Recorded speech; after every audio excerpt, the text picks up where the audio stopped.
you got to know how wide your race car is to be able to find a hole that it'll fit in, and he obviously doesn't know that. The Daytona 500 was absolutely entertaining from start to finish. Heading into the race, RCR driver Kyle Busch was hoping for a positive weekend as he was looking to gain back his momentum and get into the playoffs for this season. However, his plans were ruined when a certain driver decided to make a move. This one move completely wrecked Kyle Busch's race, and he had a lot to say after being checked out by the doctors at the track. In the 2025 Daytona 500, a significant multi-car crash on lap 186 reshaped the race, involving key contenders such as Kyle Busch and Joey Logano. The incident occurred when Logano, running fifth, attempted an aggressive move from the top lane to the middle, aiming to overtake Ricky Stenhouse Jr. Stenhouse blocked Logano's advance, leading to contact that sparked a chain reaction. Several cars were caught in the chaos, including Busch, Ryan Blaney, and Chase Elliott. Post-race, Busch and others were quick to criticize Logano. But was the crash entirely Logano's fault? We'll let you decide. What do you think? Was this a racing move gone wrong or a reckless decision? After being released from the infield care center, Busch didn't hold back his frustration, stating, "Logano was by far the fastest car today. We still had 20 laps to go, and he's trying to go through the middle and make a hole that isn't there.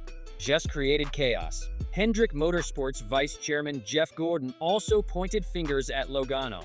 When asked about questionable moves during the race, Gordon simply said, "Joey did." Logano, however, defended his maneuver, saying, "I don't know what to do differently."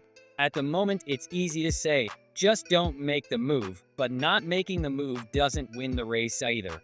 The incident reignited debates about aggressive driving tactics, especially in high-stakes events like the Daytona 500. Where do you stand? Should drivers take every chance to win or play it safe? With Busch and other contenders taken out, the race dynamic shifted. Several late race wrecks, including a major crash on lap 196 involving Christopher Bell and Ryan Preece, led to overtime.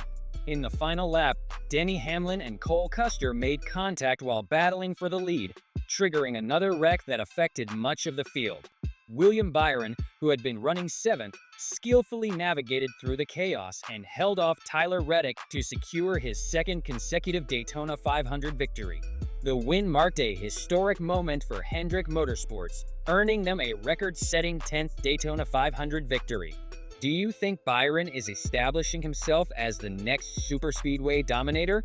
Busch's early exit was particularly disappointing, given that he had been one of the strongest competitors throughout the race.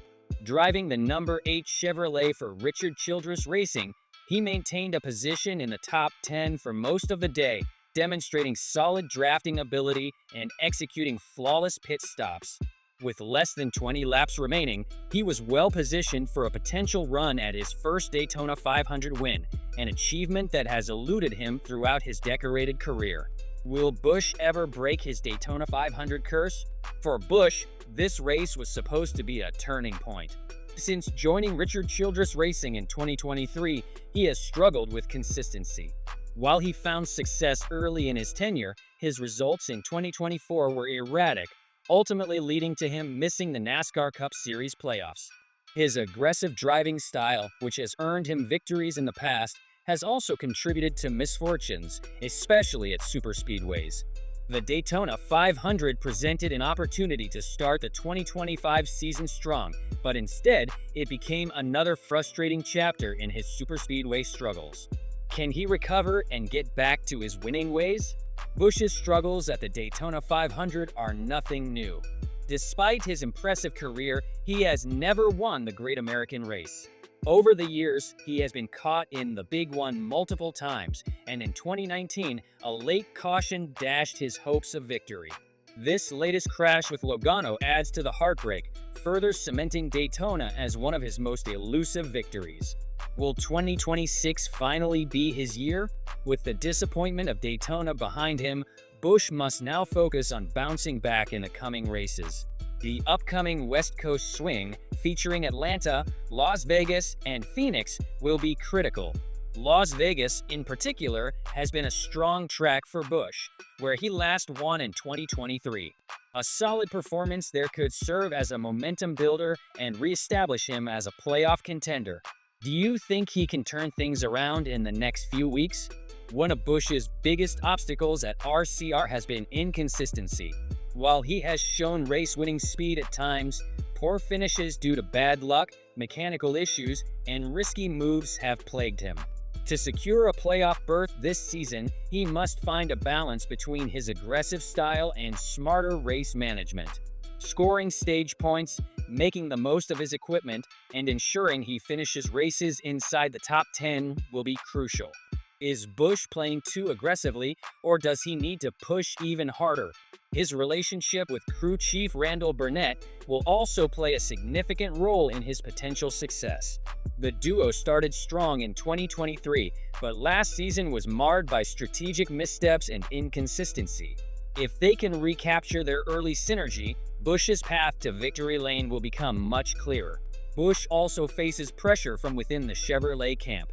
Younger drivers such as William Byron and Kyle Larson continue to rise, adding another layer of competition. If Busch cannot find his rhythm soon, questions may arise about his long-term future with RCR. His contract situation has been a topic of speculation, and without strong performances, discussions about his future in the sport could intensify. A few months back, there were rumors of him going to one of the bigger teams such as Joe Gibbs Racing or Hendricks Motorsports, but now none of those possibilities look realistic at the moment. There's no doubt that Busch needs to spend the rest of the season trying to prove that he belongs in NASCAR and with a top team. Right now, if he feels that RCR is not the team for him, he does not have any other team that would pick him up due to his poor performances and age. Do you think Busch still has what it takes to compete with the younger stars? The mental aspect of his comeback cannot be overlooked either. Busch has never been one to shy away from confrontation or speak his mind, but frustration can be detrimental if it leads to overdriving or questionable on-track decisions. Staying composed, trusting his team, and focusing on execution will be necessary if he wants to turn things around. Busch and Burnett will need to regroup and fine-tune their strategy heading into the West Coast swing. One area of focus could be pit strategy. Executing stops under green without losing track position has been a weak point. Additionally, RCR may look into adjustments in aero setup to improve Busch's handling at superspeedways. Utilizing more simulator time before key races like Atlanta and Las Vegas could also help Busch refine his approach and avoid costly mistakes. What adjustments would you like to see Busch and his team make? Despite the rough start at Daytona, Busch's championship pedigree means he should not be counted out.